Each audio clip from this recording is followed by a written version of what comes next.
میں نے اپنے باپ کو بچانے کی قسم کھائی ہے. ڈاکو نے گولی چلا. محمد علی بھائی بیٹھ گئے, ابا کو گولی لگ گئی. اب ابا سے پوچھ رہے ہیں یہ تم نے کیا کیا بابا؟ ارے بھائی بابا نے کیا کیا, سب تو تم نے کیا. بابا تمہارے آسرے پہ کھڑے تھے, تم بیٹھ گئے, بابا لیٹ گئے. وفات سے کچھ ماہ قبل عمر شریف کے بارے میں خبر سننے کو ملی کہ انہوں نے سندھ ہائی کورٹ میں بیگم زنی غزل کے خلاف جائیداد ہتھیانے کا کیس دائر کیا ہے. ان دنوں عمر شریف کی حالت انتہائی خراب تھی, جس کے باعث وہ ویل چیئر پر کراچی ہائی کورٹ میں پیش ہوئے تھے. عمر شریف کے کیس کی سماعت باقاعدگی سے ہوتی رہی کہ اس دوران عمر شریف انتقال کر گئے. عمر شریف کے انتقال کے بعد اس کیس کا مستقبل کیا ہوگا؟ کیا عمر شریف کی پہلی اہلیہ اور بچے عمر شریف کا فلیٹ واپس لے سکیں گے؟ آج کی اس ویڈیو میں دیکھیں.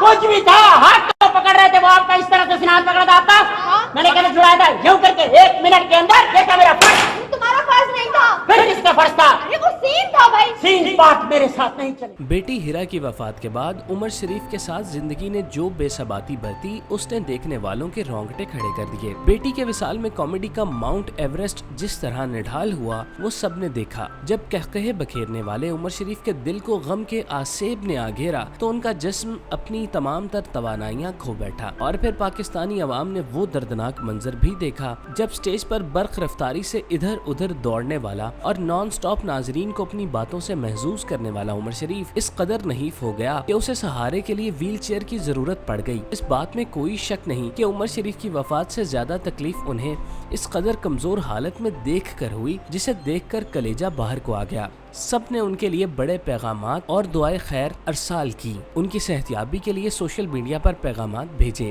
پاکستان سمیت دنیا بھر میں موجود عمر شریف کے مداحوں نے ان سے اظہار محبت کرنے کے لیے انہیں دعائیہ پیغامات بھیجے, جس میں ان کے جلد ٹھیک ہونے کی امید کی جا رہی تھی. میری طرح یہ دل بھی تیرا دیوانہ لگتا ہے, لگتا ہے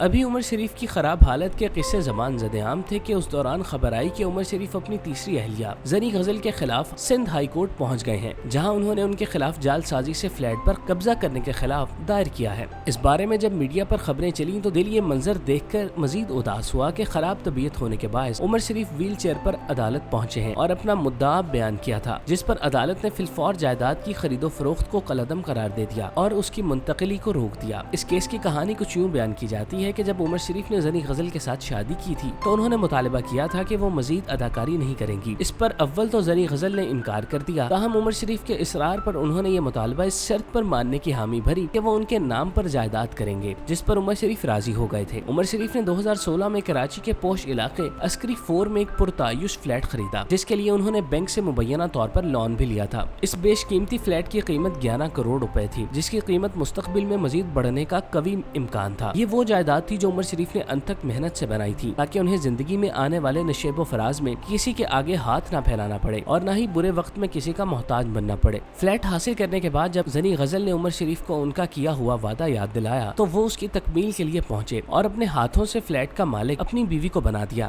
اس حوالے سے کہا جاتا ہے کہ اس موقع پر سائن کرنے کے دوران عمر شریف کے ہاتھ کانپ رہے تھے, کیونکہ وہ اپنی ساری زندگی کی جمع پونجی پل بھر میں اپنے آپ سے جدا کر کے اپنی بیوی کے حصے میں دے رہے تھے. جائیداد کی منتقلی کے اس عمل کو اس موقع پر کیمرے میں بھی قید کیا گیا, جس پر عمر شریف اپنی اہلیہ اور متعلقہ آفیسر کے ساتھ دکھائی دیے. ان کے لاسٹ سین میں جب میں نماز پڑھی تھی تم ہنس کیوں رہے تھے؟ اتنی حرکتیں میں نے اپنی آنکھوں سے دیکھی ہے. ناچ رہی ہے,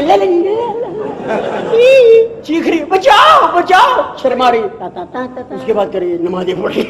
اس فلیٹ کی منتقلی کے بعد عمر شریف کے ساتھ بیٹی کی وفات کا سانحہ پیش آیا, جس نے انہیں بیماریوں کی آماجگاہ بنا دیا. انہیں گردے, شوگر اور امراض قلب نے آگھیرا, جس نے نہ صرف انہیں جسمانی طور پر شدید نقصان پہنچایا بلکہ انہیں نفسیاتی لحاظ سے بھی کمزور و نحیف کر دیا. عمر شریف کو ڈائمنشیا نامی بیماری نے آگھیرا تھا. یہ ایک ایسی بیماری ہے جس میں انسان تقریباً 15 منٹ کے بعد یہ بھول جاتا ہے کہ اس نے کیا بولا اور کیا تھا. جب عمر شریف کو اس معاملے کا علم ہوا کہ ان کا فلیٹ ان کی اہلیہ زنی غزل کے نام ہو گیا ہے تو انہیں ایک دم یوں لگا جیسے ان کے پیروں تلے زمین کھسک گئی ہو. انہوں نے اپنی زندگی بھر کی کمائی کو بچانے کے لیے 19 جولائی 2021 کو سندھ ہائی کورٹ میں کیس دائر کیا کہ ان کی اہلیہ نے جعل سازی اور دھمکیوں سے گفٹ ڈیڈ پر دستخط کروا لیے. عمر شریف کے وکیل کا موقف تھا کہ عمر شریف کو یہ دھمکیاں دی گئیں کہ ان کے بیٹے جواد, فواد اور بیوی دیبا کو قتل کر دیا جائے اگر انہوں نے اس گفٹ ڈیڈ پر دستخط نہ کیے. انہوں نے یہ بھی کہا کہ عمر شریف اس وقت اتنے کمزور تھے کہ خود سے دستخط بھی نہیں کر سکتے تھے, چنانچہ ان سے زبردستی دستخط کروایا گئے,